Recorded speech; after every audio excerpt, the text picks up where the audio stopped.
2025년 연간 박스오피스 1위를 귀멸의 칼날이 차지합니다. 좀비딸이 2위라고 합니다. 올해 귀칼뿐만 아니라 체인소맨, 주술회전 같은 일본 애니들이 모두 히트했죠. 지금은 주토피아2가 박스오피스 1위입니다. 이상하게 한국 영화가 맥을 못 추고 있습니다. 6년 전에 기생충으로 아카데미를 휩쓸었을 때 온 국민이 자랑스럽게 생각했는데 역사상 처음으로 일본 애니메이션이 연간 박스오피스 1위를 차지합니다. CGV는 2025년에만 12개 지점이 폐쇄됐습니다. 영업이익이 2019년 분기당 300억 원에서 올해 32억 원으로 10분의 1 토막이 났습니다. 도대체 무슨 일이 벌어진 걸까요?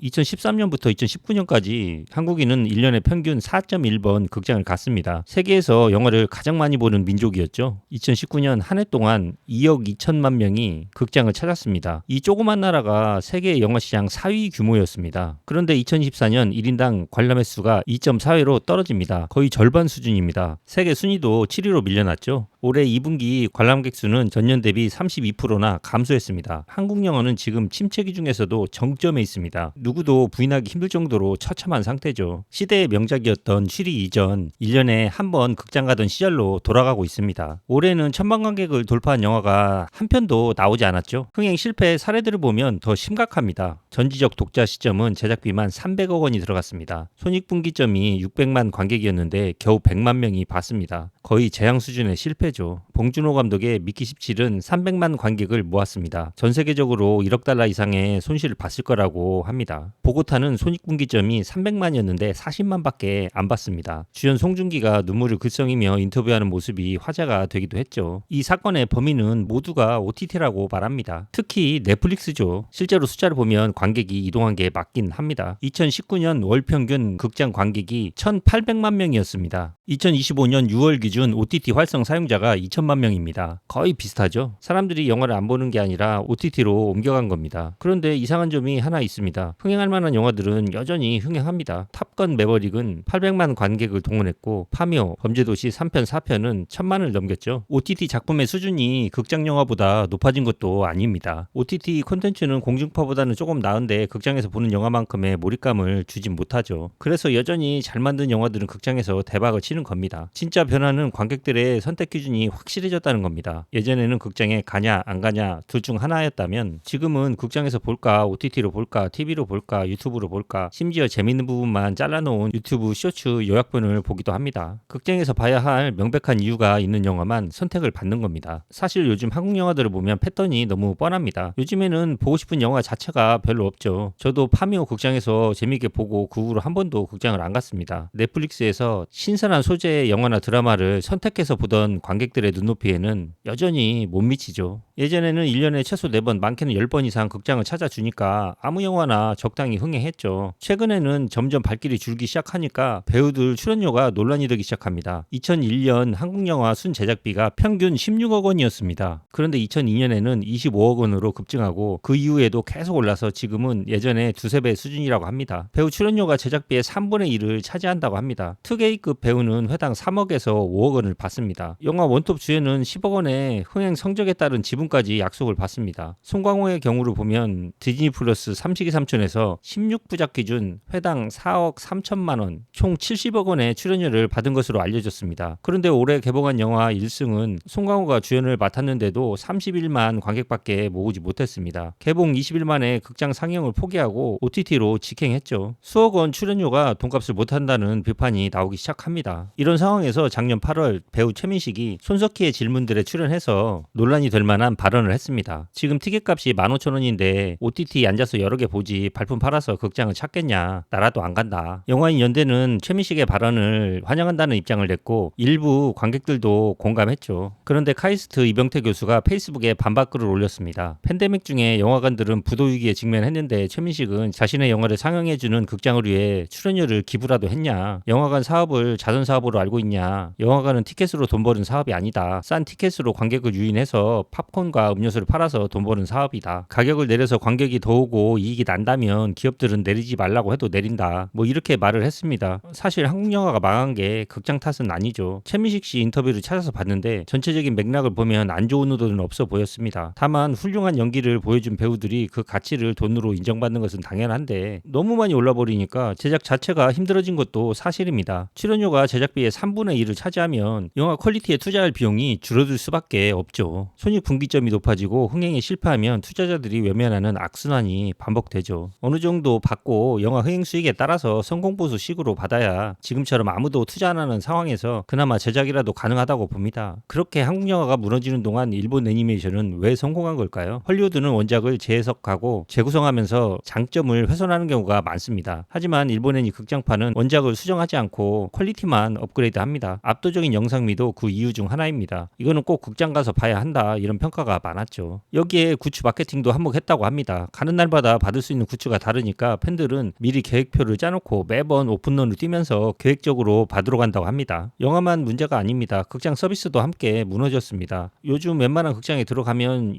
여기 운영하는 거 맞아? 오늘 영화 상영하지? 이런 생각이 들 정도입니다. 카운터 불이 절반 이상 꺼져 있고 반겨주는 직원도 없습니다. 주차 등록도 셀프로 해야 되고 에스컬레이터도 타고 올라가면 표감서도 안 합니다. 이런 극장이 의외로 많습니다. 왠지 못 올 곳 온 것 같은 분위기죠. 이런 상황이니까 극장을 점점 멀리하게 되죠. 지금까지 말씀드린 건 그나마 나은 거고 앞으로가 더 무섭습니다. 진짜 문제는 2026년부터라고 합니다. 팬데믹 시절 영화를 다 찍어놓고도 극장에 사람이 없어서 개봉하지 못한 채 창고에 쌓여있던 작품들이 있었습니다. 이걸 창고 영화라고 불렀는데 우리가 지난 2, 3년간 극장에서 봤던 한국 영화의 상당수가 바로 이 창고 영화들이었습니다. 겉으로는 신작처럼 보였지만 실제로는 2020년, 2021년에 미리 촬영해 놓은 영화들이었죠. 덕분에 투자 시장이 얼어붙었어도 관객들에게 보여줄 영화가 끊기지 않고 공급될 수 있었습니다. 문제는 지금부터 그런 영화들이 완전히 바닥을 드러냈습니다. 수익률이 마이너스를 기록하면서 신규 투자가 끊겼습니다. 아무도 투자를 안 하려고 합니다. 2019년에는 순제작비 30억 원 이상의 상업영화가 1년에 45편이나 만들어졌습니다. 그런데 지금 이 시점 2026년 개봉을 목표로 투자가 확정돼 촬영에 들어가는 영화는 10편도 되지 않는다고 합니다. 영화라는 게 오늘 돈 넣는다고 바로 결과가 나오는 게 아니잖아요. 기획하고 시나리오 쓰고 촬영하고 후반 작업까지 최소 2년은 걸립니다. 지금 투자를 안 하면 2년 뒤 극장에서는 영화를 아예 볼 수가 없다는 뜻입니다. 앞으로 대작 영화는 허진호 감독의 암살자들 정도만 언급될 정도고 어느 정도 규모 있는 영화는 거의 없는 상태라고 합니다. 당장 2년 뒤에 개봉할 한국 영화 자체가 없다는 것입니다. 2024년 한 해에만 전국에서 16개 멀티플렉스 극장이 문을 닫았습니다. 업계 2위와 3위인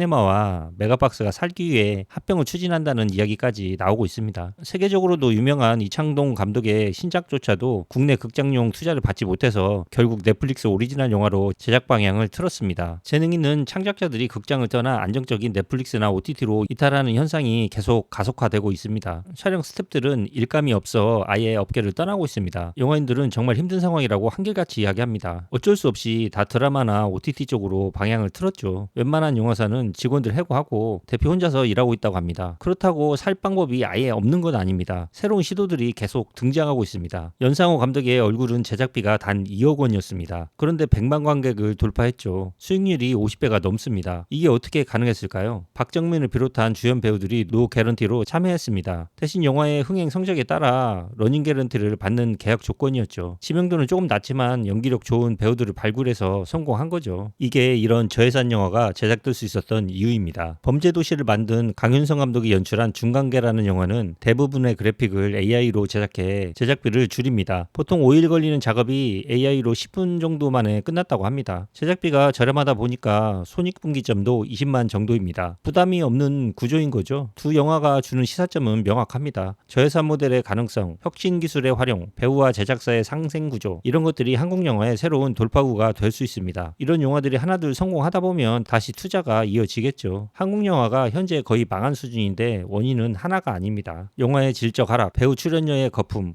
OTT의 성공, 극장 서비스의 붕괴, 관객들의 까다로워진 눈높이, 다양한 문제들이 복합적으로 얽혀 있습니다. 어쩌면 2019년까지의 성장이 진짜가 아니라 한순간의 거품이었을지도 모릅니다. 이게 맡은 안 맡은 시대가 바뀐 건 인정해야 합니다. 8, 90년대 홍콩 영화를 보면 정말 한 시대를 풍미했죠. 지금은 아무도 안 보고 우리의 추억으로만 남아 있습니다. 한국 영화도 남의 일이 아닙니다. 한순간 훅 갑니다. 이미 돌이킬 수 없는 상태에 와 있는 건지도 모릅니다. 누구 하나의 잘못이 아닙니다. 한국 영화도 과거의 영광을 과감하게 버리고 시대에 맞는 생존 방법을 찾아야 합니다. 영화인들 스스로 찾아야겠죠. 여러분들의 생각은 어떠신가요? 소중한 의견을 댓글로 남겨주세요. 영상이 도움이 되셨다면 좋아요와 구독 부탁드리겠습니다. 이상 파고파였습니다.